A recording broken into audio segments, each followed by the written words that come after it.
Shalom Bapak Ibu Saudara yang dikasihi Tuhan. Seri pengajaran hari ini berjudul Murka Allah itu nyata. Orang Kristen yang tidak mengenal Allah dengan benar tidak mungkin akan memiliki pemahaman yang utuh tentang pribadinya. Biasanya orang Kristen yang seperti ini hanya memahami Allah sebagai pribadi yang penuh kasih.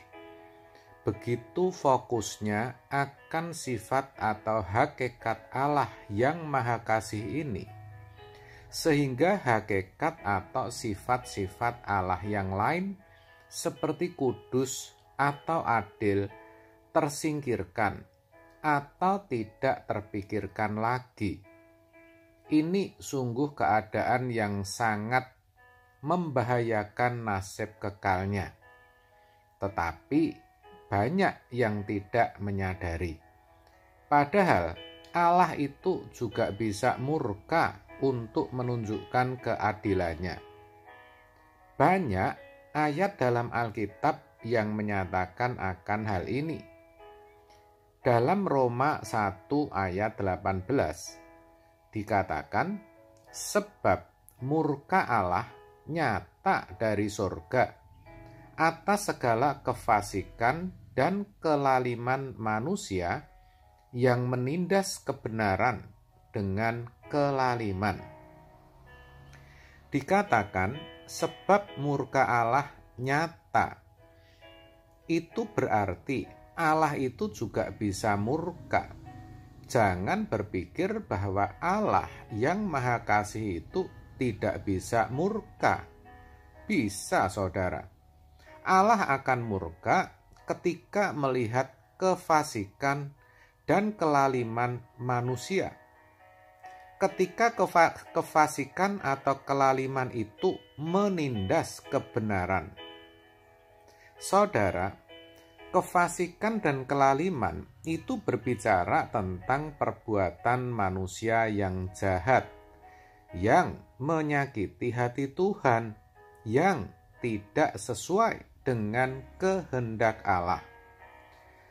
Terhadap perbuatan-perbuatan seperti itu, Tuhan murka, saudara. Ia akan menunjukkan hakikatnya yang adil dengan cara memberikan hukuman. Ketika dilihat Tuhan bahwa kejahatan manusia besar di bumi dan bahwa segala kecenderungan hatinya selalu membuahkan kejahatan semata-mata, berfirmanlah Allah kepada Nuh, "Aku telah memutuskan untuk mengakhiri hidup segala makhluk, sebab bumi telah penuh dengan kekerasan oleh mereka. Jadi aku akan memusnahkan mereka bersama-sama dengan bumi." Kejadian 6 ayat 5 dan 13. Saudara, kita tahu akhirnya semua dihabisi dengan air bah dan hanya Nuh dan keluarganya yang selamat.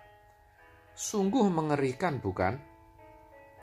Perhatikan juga bagaimana Allah memusnahkan kota Sodom dan Gomora dengan hujan belerang. Ketika ia mendengar banyaknya keluh kesah orang tentang kota-kota itu dan begitu berat dosanya. Kejadian 18 ayat 20. Sekali lagi sungguh mengerikan, saudara. Oleh sebab itu, ayat di atas mengingatkan kita agar kita jangan sampai menindas kebenaran, yang artinya abai atau menolak kebenaran, yaitu ketika kita berbuat yang jahat di mata Tuhan.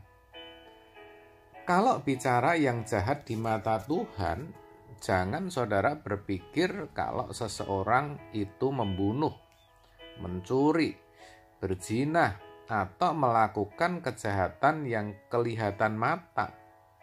Bukan, saudara. Kalau itu sih gampang dan banyak orang yang berhasil untuk tidak melakukannya.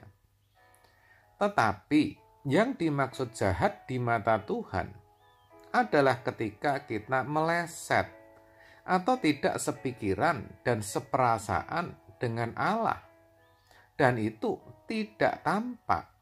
Bahkan kita sendiri sering tidak menyadari kalau tidak memeriksa hidup kita dengan teliti. Misalnya adanya maksud-maksud terselubung, ketidaktulusan, kepicikan dan kelicikan dalam diri kita. Kesombongan, itu semua ada saudara dalam diri kita, bahkan sering muncul tanpa kita sadari. Maka Tuhan berkata, perhatikanlah dengan seksama bagaimana kamu hidup. Jangan seperti orang bebal, tetapi seperti orang arif. Efesus 5 ayat 15. Bebal itu bodoh. Bodoh itu tidak bisa mengerti kehendak Tuhan, saudara. Sebab itu, saudaraku, melalui kebenaran ini, mari kita sadar bahwa murka Allah itu nyata. Hidup kekristenan kita jangan hanya fokus pada kasih-Nya saja, tetapi juga keadilannya. Kita jangan hanya memperhatikan kemurahannya saja, tetapi juga kekerasannya, supaya kita bisa terhindar dari murka Allah yang mengerikan itu. Amin. Tuhan Yesus memberkati.